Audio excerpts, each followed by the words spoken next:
Welcome back, my followers. I'm your host, JD Knoles, and today on Knoles Cool Stuff, no, we are not talking about the Black Shark 2. What we're going to talk about is the all-screen display feeling. Now, originally when phones first came out, you had a forehead and you had a chin at the bottom. Right? Little black bars on top and on the bottom. Now, since now, we've been trying to get an all-screen display. It's all screen. And there's been different types of methods in order to get an all-screen display. So let's go over that today here on Knoles Cool Stuff. What was your favorite method for an all-screen display on a smartphone? Because now we know that a lot of people don't like the forehead and chin, which still some phones have it, like this Black Shark 2 still has a forehead and a chin. But which method did you like to get the all-screen display, the whole immersiveness in a smartphone? Here on Knoles Cool Stuff.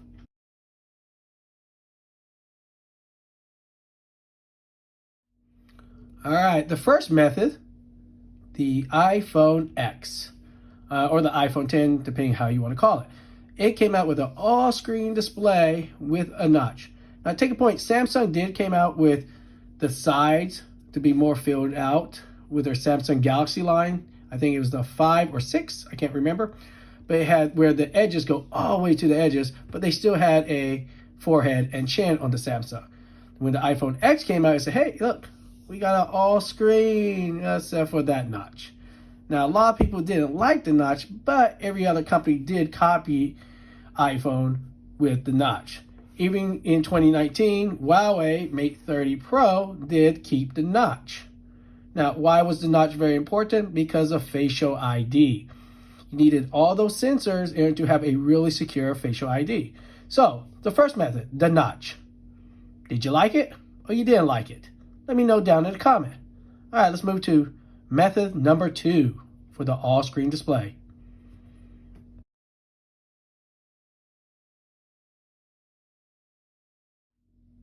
All right, so the iPhone X came out, all-screen display, and every other company started copying the iPhone with the notch. Well, except for Samsung, who kept the chin and forehead. But everybody started doing the notch because that was very popular at the time to have an all-screen display. But then came a company out from China, Vivo, with the Vivo Nex. This was a very interesting phone because it was the first phone with an all-screen display. No camera. Barely a little chin at the bottom. Hardly no forehead.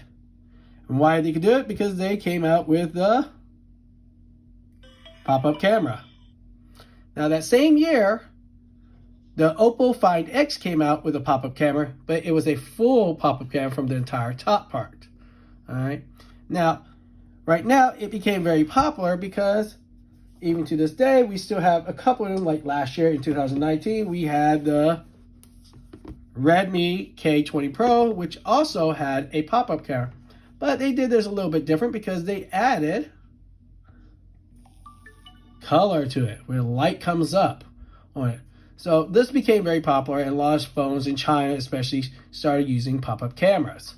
Even Huawei had a pop-up camera with the Huawei 10, and it had a pop-up camera.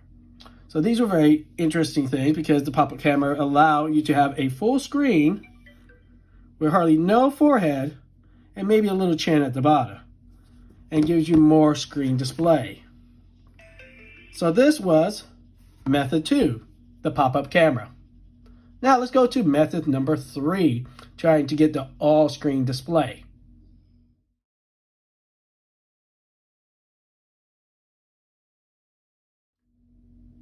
All right, so the second method for an all-screen display was the pop-up camera. Now, some people didn't really like the pop-up camera because they thought the mechanics might wear down over the years, but most people, you keep the phone for about, 1-2 years and you switch up. All right, so after the Vivo Nex came other companies trying something different. Example like the Huawei Mate 20X, they came out with a teardrop display. All right, so basically you have all screen and you just have this one little notch or teardrop.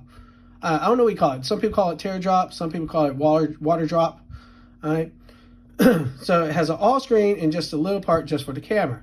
Now we also see it even late last year, with the Oppo Reno 8, which also adopted the teardrop or water drop, depending how you want to call it. All right. So this is a way to hit an all-screen display without having a lot of mechanics with the pop-up camera. So if the thing falls, that camera may not break off with the pop-up camera, but you still have an all-screen, but just that little water drop or teardrop notch for an all-screen display. So this was the third method that came out. Did you like it or didn't like it? What do you thought about this way? Leave a comment down below.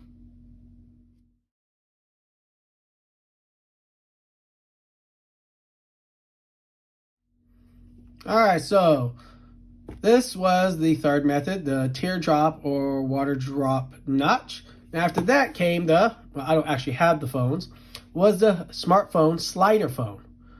There was a total of 3 of them that came out. Picture will be off to this side. There was the Honor Magic 2, the Xiaomi Mix 3, and the Lenovo Z5 Pro. Now all 3 of them came with the slider phone. And these are only 3 I know so far that had the sliding method of it. All right. Now, right now, after 1 year, you can actually buy all of them for a really cheap price. In China, originally the Vivo started out like almost 5,000 RMB. Now you can buy it for only 2,500. So all of them are about half the price in less than a year. So if you like the sliding phone, great time to go buy it. This was method number 4, the sliding phone.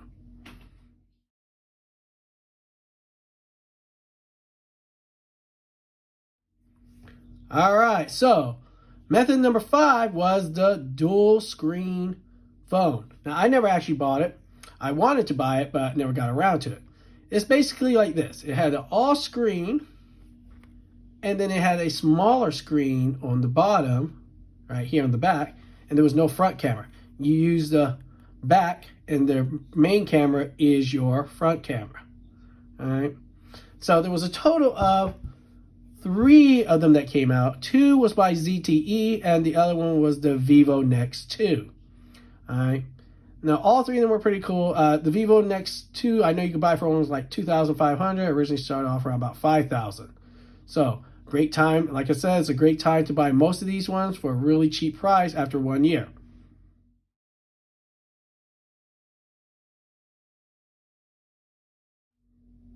All right, so the last method came from Samsung so far to date, and that was from the Samsung Galaxy S10 Plus. All right, now they came out with the hole punch. All right, so with the S10 Plus, it came with the dual hole punch, and with the other one, you just had a single hole punch. All right, now this became very popular. Recently, I've noticed that a lot of phone companies have been going to the hole punch and start ditching the pop-up camera.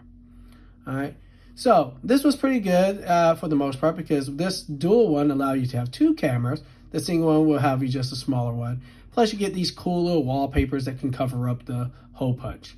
Now, this was by Samsung, the hole punch. Now, to date, there has not been a different one yet, but what was your most favorite method to have an all-screen display? All right, in my opinion, I like the pop-up camera. All right. Yes, it has a mechanical thing, but it does give you the most all-screen. All right. So, this was another episode of Knoles Cool Stuff. I'm your host, JD Knoles. So let me know down in the comment, what was your most favorite all-screen method out of all the ones we named?